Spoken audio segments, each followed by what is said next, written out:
95% خواتین کو جاہل کہا۔ اس کے لیے میں چاہوں گی کہ یہ معافی مانگے تمام خواتین سے سب سے پہلے۔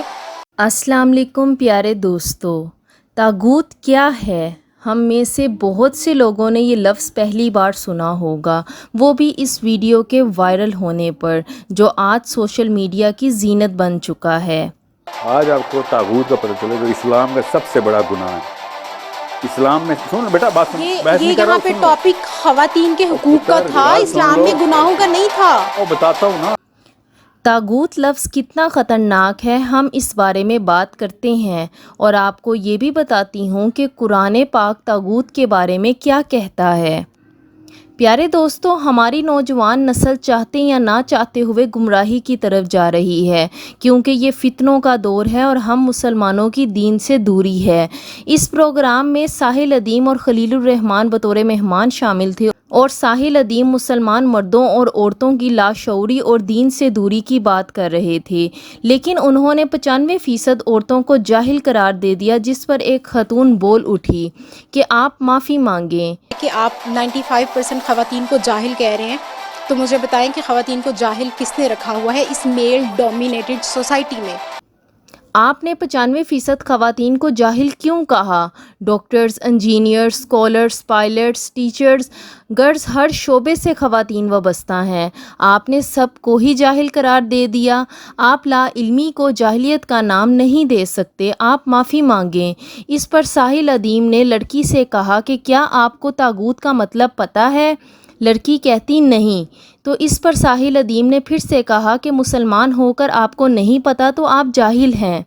میں معافی اس لیے مانگتا ہوں آپ سے کہ میری بچی جاہل ہے، میری بچی جاہل ہے۔ نہیں، آپ پھر وہی یہ میرا قصور ہے، آپ کہہ رہے ہیں نہیں میرا قصور ہے کہ جاہل کو جاہل کہنا اسلام میں پہلا فرض ہے۔ لیکن لڑکی یہی کہہ رہی تھی کہ میں آپ سے معافی مانگنے کا کہہ رہی ہوں اور آپ طاغوت کا پوچھ رہے ہیں۔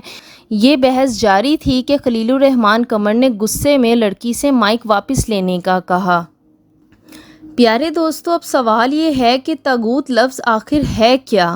طاغوت کے لغوی معنی گمراہ، سرکش شیطان اور اللہ سے منحرف ہو جانا ہے۔ ناظرین، میں آپ کو یہ بتاتی چلوں کہ اللہ پر ایمان لانے سے پہلے طاغوت کا انکار ضروری ہے۔ اور طاغوت کون ہے؟ جو سرکش ہو، جس نے اپنی حاکمیت کا اعلان کیا، وہ طاغوت ہے۔ جس نے غیر اللہ کی حاکمیت کو تسلیم کیا، وہ طاغوت ہے۔ یہاں تک کہ وہ عدلیہ جو اللہ کے بنائے ہوئے قانون کے مطابق فیصلے نہیں کر رہی، بلکہ کسی اور کے کہنے پر فیصلے کر رہی ہے، وہ طاغوت ہے۔ جو بھی اللہ کی حدود بندگی سے تجاوز کرتا ہے، وہ طاغوت ہے۔ طاغوت سے انکاری ہی اللہ پر ایمان لا سکتا ہے۔ ایسا نہیں ہو سکتا کہ طاغوت پر بھی ایمان ہو اور اللہ پر بھی، یہ منافقت ہے۔ پس طاغوت وہ شخص ہے جس پر اللہ اور اس کے رسول کے سوا فیصلہ کروانے لوگ جاتے ہوں یا اس کی عبادت کرتے ہوں۔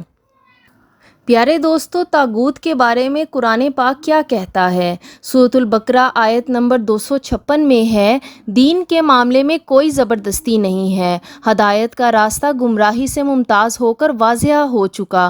اس کے بعد جو شخص طاغوت کا انکار کر کے اللہ پر ایمان لائے گا، اس نے ایک مضبوط کنڈا تھام لیا جس کے ٹوٹنے کا کوئی امکان نہیں، اور اللہ خوب سننے والا ہے اور سب کچھ جاننے والا ہے۔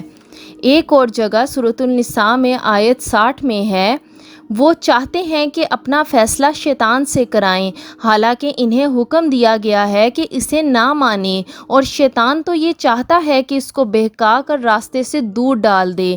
اسی طرح اللہ نے اپنے بندوں کو طاغوت سے اجتناب کرنے کا حکم دیا اور فرمایا، سورۃ النحل آیت 36 میں ہے، اور ہم نے ہر امت میں رسول بھیجے کہ اللہ کی عبادت کرو اور طاغوت سے بچو۔